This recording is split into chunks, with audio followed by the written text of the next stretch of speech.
এই জন্য বলি যে 170 প্লাস তুমি অবশ্যই পাবা তুমি যদি আমার ক্লাসগুলো করো। আজকের এই ক্লাসটা আমি তোমাদের এত সুন্দরভাবে বোঝাবো ইনশাআল্লাহ, আজীবন তোমার মনে থাকবে এবং তোমরা বলবা যে রাইট ফর্ম ভার্ব এত সহজে করা যায়। তোমাদের এইচএসসি শিক্ষার্থী আছো, তোমাদের পরীক্ষা যাদের সামনে আছে, তোমরা এই ক্লাসটা দেখতে পারো এবং নিজের টাইমলাইনে শেয়ার করে রাখতে পারো, যাতে করে পরীক্ষার আগে একবার রিভিশন দিয়ে যেতে পারো। একটু খেয়াল করো, দেখো আজকে যেটা সমাধান করাবো সেটা হচ্ছে চট্টগ্রাম বোর্ড 2025 সালে যে রাইট ফর্ম ভার্ব ছিল সেটা। চলো আমরা সমাধান করি। দেখতে পাচ্ছি a mother is a supreme gift, মানে কি বলতো সর্বোচ্চ উপহার। বেস্টো আপন আজ বাই আল্লাহ, মানে আল্লাহর পক্ষ থেকে আল্লাহ প্রদত্ত আমাদের উপর সর্বশ্রেষ্ঠ গিফট কে বলতো? মা। আচ্ছা ভালো কথা, এই যে আসো এখন দেখো এটা কিন্তু একটা সেন্টেন্স, তাহলে একটা সেন্টেন্সে একটা সাবজেক্ট বসবে, একটা ফাইনিট ভার্ব বসবে, সাবজেক্টের পরে ফাইনিট ভার্ব বসে। হ্যাঁ খেয়াল করো, দেখো এটা কিন্তু ফাইনিট ভার্ব অলরেডি হয়ে আছে। এখন এই যে 2 নম্বর ভার্বটা দেখতে পাচ্ছ, এই ভার্বটা তোমাকে নন ফাইনিট বানাইতে হবে, কারণ একটা বাক্যে তো আর দুটো ফাইনিট ভার্ব বসতে পারবে না, নন ফাইনিট বানাইতে হবে। এবং ফাইনিট ভার্ব কি এটা অনেকে বোঝে না। ফাইনিট ভার্ব মানে হচ্ছে ভাইয়া V1 বা V2, V1 বা V2, ঠিক আছে? তো হয় তোমাকে ভার্বটা তোমাকে V1 বানাইতে হবে, যেমন আছে এরকমই রাখতে হবে, অথবা তোমাকে V2 করে যেতে হবে। কিন্তু ব্যাপারটা হলো এটা তো ফাইনিট ভার্ব বসবে না, তোমাকে নন ফাইনিট বানাইতে হবে। নন ফাইনিট টেকনিক কি? নন ফাইনিট হলো হয় এই ভার্বটার সামনে 2 বসবে, মানে 2 প্লাস ভার্ব 1 হবে, ইনফিনিটিভ হবে, অথবা কি বলতো ভার্বের সাথে আইএনজি মানে জেরান্ট হবে, অথবা এটা কি বলতো V3 মানে তোমাকে পার্টিসিপল বানাইতে হবে। কথা হচ্ছে আমি কোনটা লিখবো, তাই না? শোনো, যদি সাবজেক্টটা কাজ করতে পারে তাহলে ভার্বের সাথে আইএনজি, তাহলে ভার্বের সাথে কি করবা বলো তো? আইএনজি করবা। সাবজেক্ট যদি কাজ করতে না পারে, তাহলে V3 করবা। আর উদ্দেশ্য বোঝালে 2 প্লাস ভার্ব 1 করবা। কথা ক্লিয়ার? এখানে দেখো, এখানে কিন্তু গিফট কিন্তু নিজেই নিজেকে দিবে না, তাই না? আল্লাহ দিবে, তার মানে এখানে গিফটে কিন্তু কাজ করতে পারতেছে না। আমি তোমাকে বলেছি যে কাজ যদি করতে না পারে তাহলে কি বলতো এখানে V3 করে দিবা। আর সাবজেক্ট কাজ করতে পারলে ভার্বের সাথে আইএনজি, আর যদি উদ্দেশ্য বোঝায় তখন কি হবে? 2 প্লাস ভার্ব 1 হবে। এই জন্য এটা V3 করতে হবে, মানে কি বলতো বিস্টোড করতে হবে। বিস্টোড মানে কি বলতো অর্পণ করা। আচ্ছা ভালো কথা, সেটা কি সাবজেক্ট না বলো?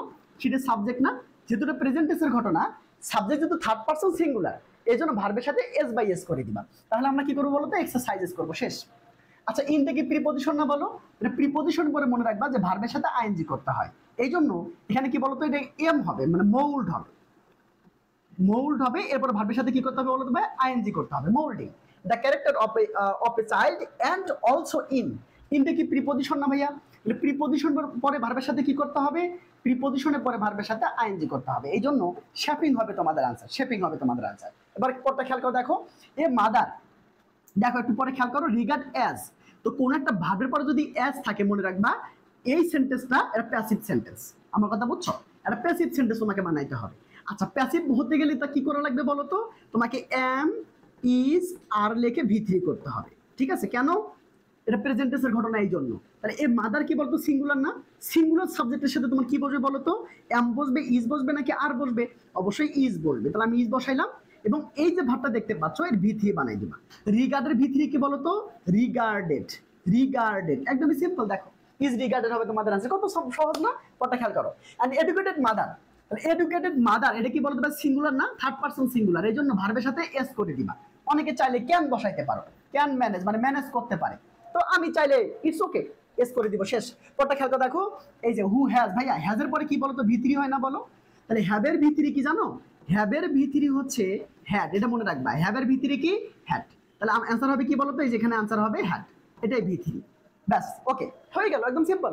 সেটা কি বলতো? সেটা কি থার্ড পারসন সিঙ্গুলার নাম্বার না? থার্ড পারসন সিঙ্গুলার নাম্বার, তাহলে ভার্বের সাথে কি হবে বলতো? ভার্বের সাথে এস বাই এস হবে। কিন্তু ব্যাপারটা হচ্ছে এখানে কিন্তু ভার্ব নাই, বি ভার্ব আছে। এখন বি ভার্ব থেকে কি করতে হবে? অ্যামিজার লিখতে হবে। তা সির সাথে কি হবে বলতো? সির সাথে এখানে ইজ হবে। বুঝতে পেরেছো? ইন্টারেস্টেড ইন, তাহলে ইনের পরে ভার্বের সাথে আইএনজি করতে হবে। কেন? ইনটা প্রিপজিশন, এই প্রিপজিশনের পরে ভার্বের সাথে আইএনজি করতে হয়। তার মানে এই যে গেটের সাথে আইএনজি করলে হবে গেটিং, ঠিক আছে? কত সিম্পল না? ওটা খেয়াল করো। সিটা দেখো, সিটা কিন্তু সাবজেক্ট এবং third person singular. Third person singular number হলে ভার্বের সাথে কি করতে হবে বলতো? এস বাই এস করতে হবে, স্যাক্রিফাইসেস। ওকে, এবার আসলে খেয়াল করো টু আছে কিনা।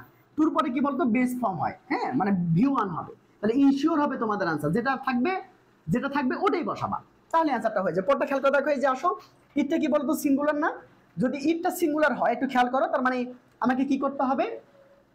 আমাকে দেখতে হবে যে প্যাসিভ আছে কিনা। সো অফেন ইট, তাহলে কি বলতো? মাঝে মাঝে এটা বলা হয়, তো মাঝে মাঝে এটা বলা হয় মানে কি প্যাসিভ। তাহলে কি বলতো? ইট ইজ সে থেকে সেইড, তাহলে ইট ইজ সেইড মানে কি বলতো? আমি যা লিখে V3 করতে হবে। মাঝে মাঝে এটা বলা হয় যে দ্য হ্যান্ডস দ্যাট, আচ্ছা দ্যাটের পরে ভার্ব আছে, হ্যাঁ আছে, তার মানে এটা কিন্তু বলতো 100% রিলেটিভ প্রোনাউন। আর রিলেটিভ প্রোনাউন হলে এই সামনে যে সাবজেক্টটা আছে না বলো, এইটা অনুযায়ী এই নাউন অনুযায়ী এখানে ভার্ব বলবে, ঠিক আছে? তাহলে কি বলতো এই হ্যান্ডসটা কিন্তু প্লুরাল। আমি বলেছি সাবজেক্ট যদি প্লুরাল হয় তাহলে কি বলতো নো টাচ, কোনো টাচ করা যাবে না, যেমন আছে বসাই দিবা, ঠিক আছে? রড বসাই দিবা, ঠিক আছে। দ্য ক্রাডল, এবার দেখো খেয়াল করো, এবার দেখো দ্যাট, এটা কিন্তু কি বলতো, এটা কিন্তু অ্যাপোজিশন ছিল, মেন বাক্য ছিল কিন্তু হ্যান্ডস থেকে শুরু করে হ্যান্ডস রুল দ্য ওয়ার্ল্ড। এই কোর্সের মধ্যে যেটা আছে, তোমরা যারা একদম ইংরেজি লিখতে পারো না বা হচ্ছে নিজে নিজে লিখতে পারো না, তাদের জন্য এই কোর্সটা একদমই আশীর্বাদ। এবং তোমরা যারা 170+ পেতে চাও, একদম ধরে ধরে ইংরেজি শিখতে চাও, একদম বেসিক থেকে ইংরেজি শিখতে চাও, তোমাদের জন্য কিন্তু এই কোর্সটা। এই কোর্সে আমরা একদম বেসিক থেকে শুরু করেছি ইনশাল্লাহ, এবং মাসে আমরা কিন্তু হচ্ছে 21টা ক্লাস রেখেছি, 21টা ক্লাস, এইভাবে 4 মাস ক্লাস হবে। তুমি চিন্তা করতে পারতেছো যে তুমি কি হয়ে যাবা, একদম বোম হয়ে যাবা, বোম, ঠিক আছে? এই যে খেয়াল করে দেখো কিভাবে ভর্তি হবা।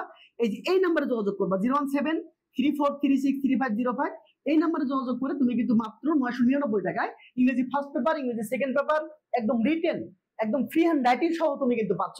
সো আর দেরি না করে এখন এনরোল করে ফেলো আমাদের এই কোর্সটাতে।